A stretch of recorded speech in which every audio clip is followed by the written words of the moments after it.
अस्सलाम वालेकुम दोस्तों। मैं हूं डॉक्टर अशरफ, आपका फैमिली फिजिशियन। आज हम स्टार्ट कर रहे हैं टॉपिक सेंट्रल नर्वस सिस्टम। और स्पेशली ये कंसर्न ये होगा कि drugs acting on central nervous system. चूंकि हम फार्माकोलॉजी पढ़ रहे हैं तो इसमें हमने देखना है कि कौन कौन सी मेडिसिन्स जो हैं हमारे लिए इम्पोर्टेंट हैं सेंट्रल नर्वस सिस्टम के हवाले से। सेंट्रल नर्वस सिस्टम क्या होता है इसको हम पहले जानेंगे। What is the central nervous system? अब सेंट्रल नर्वस सिस्टम हमें अल्लाह ताला ने दो किस्म के नर्वस सिस्टम दिए हैं, जिसको हम ब्रेन और स्पाइनल कॉर्ड कहते हैं। स्पाइनल कॉर्ड में भी और ब्रेन में भी दो किस्म के हैं। एक है जो सेंट्रल नर्वस सिस्टम है और दूसरा जो है पेरिफेरल नर्वस सिस्टम है। ठीक है, पेरिफ्रीज में ये येलो में दिखाया गया है, जिसमें नर्व्स हैं, तारे हैं जो आपके मैसेजेस लेके आती हैं और लेके जाती हैं। और जो सेंट्रल नर्वस सिस्टम है वो ब्रेन का हिस्सा है, सेरिबेलम, सेरिब्रम और स्पाइनल कॉर्ड का हिस्सा। तो ये जो पिंक में दिखाया गया है ये बेसिकली सेंट्रल नर्वस सिस्टम है। इससे रिलेटेड बहुत सी बीमारियां होती हैं और बहुत सी मेडिसिन्स ऐसी होती हैं जो जो इसको कंट्रोल करती हैं। हम आगे थोड़ी देर में पढ़ेंगे इसको।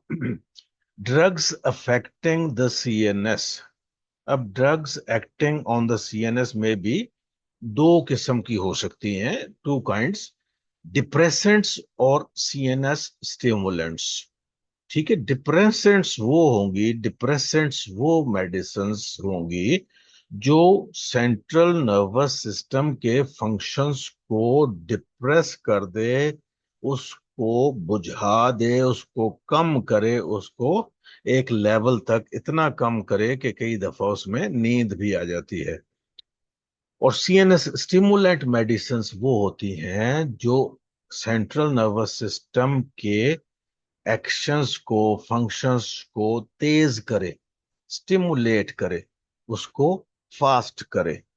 तो depressants are more important pharmacologically and therapeutically than stimulants. एक स्टेटमेंट ये है कि हमारे जो बीमारियां हैं उसमें डिप्रेसेंट्स मेडिसिन्स जो हैं, जो वो सीएनएस को सुला देने वाली हैं, वो ज्यादा इंपॉर्टेंट है as compare to the stimulant medicines. Or most drugs that affect the CNS act by altering some steps in the neurotransmission process. आपने न्यूरोट्रांसमिशन प्रोसेस बार बार पढ़ा है और फर्स्ट ईयर में पढ़ा है कि उसमें न्यूरॉन्स कैसे काम करते हैं, उसको आपने जहन में रखना है। Drugs affecting the CNS continue करते हैं। ड्रग्स अफेक्टिंग द सीएनएस में act presynaptically by influencing the production, storage, and release or termination of action of neurotransmitters और अदर एजेंट्स में एक्टिवेट और ब्लॉक पोस्ट साइनेप्टिक रिसेप्टर्स। अब ये दो चीजें आप बड़ी डिटेल में पढ़ चुके हो, प्री साइनेप्टिक और पोस्ट साइनेप्टिक रिसेप्टर्स। वो एक आपने फिगर देखी होगी जिसमें प्री साइनेप्टिक और पोस्ट साइनेप्टिक का जिक्र आपको समझाया गया है। तो ये जो सीएनएस की मेडिसिन होती हैं, कुछ तो प्री साइनेप्टिकली काम करती हैं, कुछ पोस्ट साइनेप्टिक रिसेप्टर्स पे काम करती हैं। इतना इधर याद रखें। आगे चलते हैं। However, we will discuss prototype drugs used in different CNS related diseases।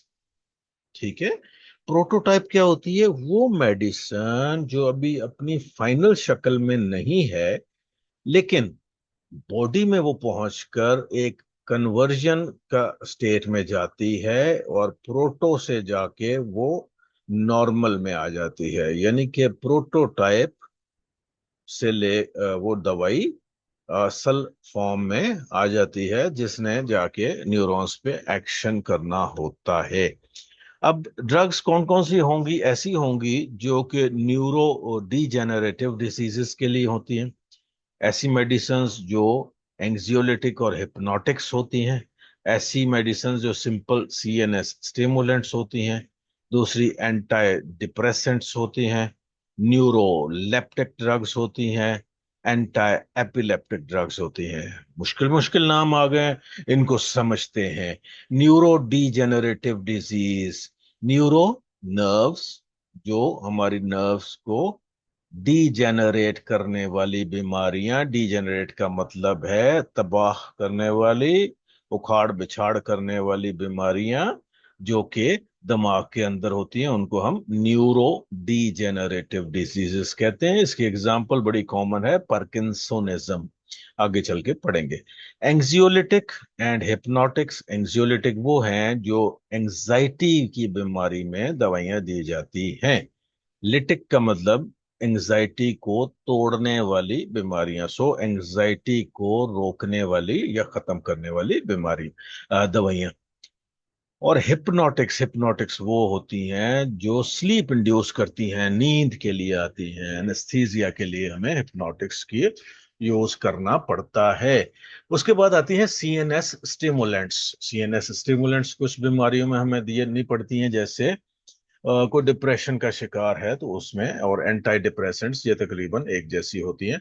Neuroleptic drugs, neuroleptics, अब ये नर्व्स को कंट्रोल करने वाली या ठंडा करने वाली दवाइयां। Anti epileptics, anti epileptic drugs वो होती हैं जो एपिलेप्सी एक डिजीज होती है उसमें काम आती है। एपिलेप्सी क्या है? झटके लगने की बीमारी। तो हम इनको डिटेल में पढ़ेंगे, ऑल्दो हम बीमारियां डिटेल में नहीं पढ़ रहे, हम पढ़ रहे हैं उनकी मेडिसिन्स को, थोड़ा सा basic details. Neuro degenerative diseases, मैंने जैसे अर्ज किया था कि पार्किंसोनिज्म एक ऐसी बीमारी है जो आपने देखी भी होगी अपने किसी बुजुर्ग में, या किसी दोस्त के बुजुर्गों को, या एक दो सियासतदान ऐसे हैं जिनका आपने देखा होगा कि उनको पार्किंसोनिज्म की बीमारी है, वो जो टीवी पे अक्सर नजर आते हैं। तो उसके लिए जो मेडिसिन है कंट्रोल करने के लिए, वो है levodopa, anti Parkinson drug. Levodopa is a metabolic precursor of dopamine. असल में डोपामीन ने जाके काम करना है पार्किंसनिज्म को कंट्रोल करने के लिए, लेकिन उसकी हम कहते हैं कि लीवोडोपा जो मेडिकल मेटाबॉलिक प्रिकर्सर है, उसका प्रोटोटाइप ड्रग है, वो है levodopa. It decreases the rigidity, tremors and other symptoms of parkinsonism. तो पार्किंसोनिज्म में तीन किस्म की प्रॉब्लम्स पाई जाती हैं अक्सर। तो उसमें रिजिडिटी, मसल्स टाइट हो जाते हैं, ट्रेमर्स, मसल्स को झटके लग रहे होते हैं, एंड अदर सिम्टम्स होते हैं उसमें। तो बोलने में प्रॉब्लम होती है, सोचने में प्रॉब्लम होती है। लेकिन ये जो है तीनों चारों सिम्टम्स जो हैं, ये लीवोडोपा या डोपामीन जो है इसको ठीक करने में मदद देती है। Because parkinsonism results from insufficient dopamine in specific regions of the brain, attempts have been made to restore the dopamine deficiency। ये इसका बेस है। पार्किंसोनिज्म की बीमारी का बेस क्या है कि डोपामीन जो है वो ब्रेन में इनसफिशिएंट हो जाए या कम पड़ जाए, और ब्रेन के कुछ हिस्सों को काम करना छोड़ना पड़ जाए, तो वो फिर रिजिडिटी, मसल ट्रेमर्स और मसल के अदर सिम्टम्स आते हैं, जिनको कंट्रोल करने के लिए डोपामीन देना पड़ता है। तो levodopa is the anti parkinsonism drug.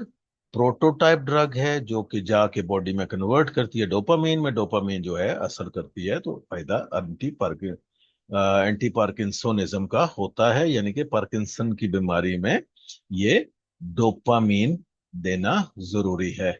Mechanism of action क्या है? डोपामीन हमने पढ़ा कि डोपामीन हमने मैकेनिज्म ऑफ एक्शन देखना है इसका। Dopamine itself does not cross the blood brain barrier. अब देखें ना, हमने कहा डोपामीन हम दे रहे हैं, लेकिन किस शक्ल में दे रहे हैं? लीवोडोपा की शक्ल में। लीवोडोपा क्यों दे रहे हैं? ये ब्लड ब्रेन बैरियर एक है, उसके क्रॉस कर जाती है और ब्रेन तक पहुंच जाती है। अगर डोपामीन दें सिंपल, तो वो ब्लड ब्रेन बैरियर को क्रॉस नहीं करती है, वो लिवर में से होके पेशाब में या पखाने में निकल जाएगी। तो इसमें हमें फायदा ये हो रहा है कि लीवोडोपा जब दिया तो ये एक्टिवली ब्रेन में पहुंच जाती है, और वहां पे वो कन्वर्ट करती है डोपामीन में to act on the brain. Therapeutic uses of levodopa. अब लीवोडोपा के therapeutic uses, anti Parkinson drug है in combination with carbidopa, is currently available to treat the Parkinson's disease. It reduces the severity of the disease for the first few years of treatment. अब unluckily parkinsonism की कोई पक्की treatment नहीं है, ये life long medicine लेनी पड़ती है। फर्स्ट फ्यू इयर्स में बड़ा फायदा देती है ये मेडिसिन, बाद में ये भी कम पड़ जाती है।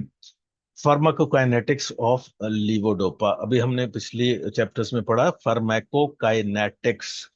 क्या होते हैं ये कि बॉडी जिस तरह हमारी, जो हमारी बॉडी में दवा दाखिल होती है तो उसको हमारी बॉडी क्या उसको करती है, उसको किधर किधर से गुजारना है और उसने एक्सक्रीट किधर से करना है। The drug is absorb rapidly from small intestine, गोया कि पर ओरल रूट, खाने का रूट जो है ये स्मॉल इंटेस्टाइन से एब्जॉर्ब हो जाती है। Levodopa should be taken on an empty stomach, खाली पेट लें तो ज्यादा फायदा है। Levodopa has an extremely short half life, और जल्दी खत्म होने वाली दवाई है, 1 to 2 आवर्स में ये खत्म भी होती है बॉडी से, तो इसको रिपीट करना पड़ता है इसकी डोज को। लीवोडोपा, नाउ एडवर्स इफेक्ट्स देख लेते हैं इसी के। ठीक है, लीवोडोपा कंटिन्यूड है।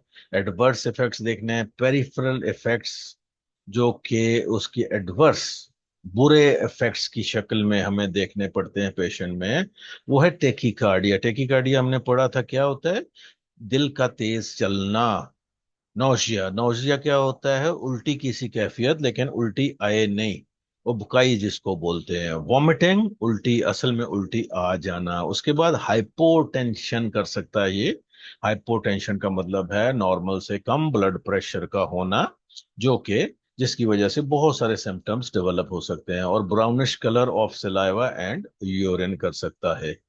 लीवोडोपा ही कंटिन्यूड है। सीएनएस इफेक्ट्स होते हैं इसके, एब नॉर्मल इनवॉलेंट्री मूवमेंट्स कर सकता है, मूड चेंजेस कर सकता है, और डिप्रेशन की तरफ पेशेंट को ले जा सकता है। तो समटाइम्स हमें मूड चेंजर या एंटी डिप्रेसेंट्स भी इसके साथ हमें देने पड़ते हैं फॉर लॉन्ग टर्म यूज।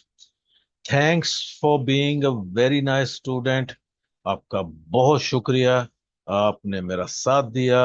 अभी एक ही मेडिसिन आज हमने करनी है, और इसको समझिएगा, इसको बार बार पढ़िएगा, ताकि इसमें से बड़े सिंपल क्वेश्चन होते हैं जो कि आपको याद करने हैं, और बड़े सिंपल अंदाज में मैंने इसको आपको समझाया। अल्लाह आपका और हमारा हामी और नासिर हो।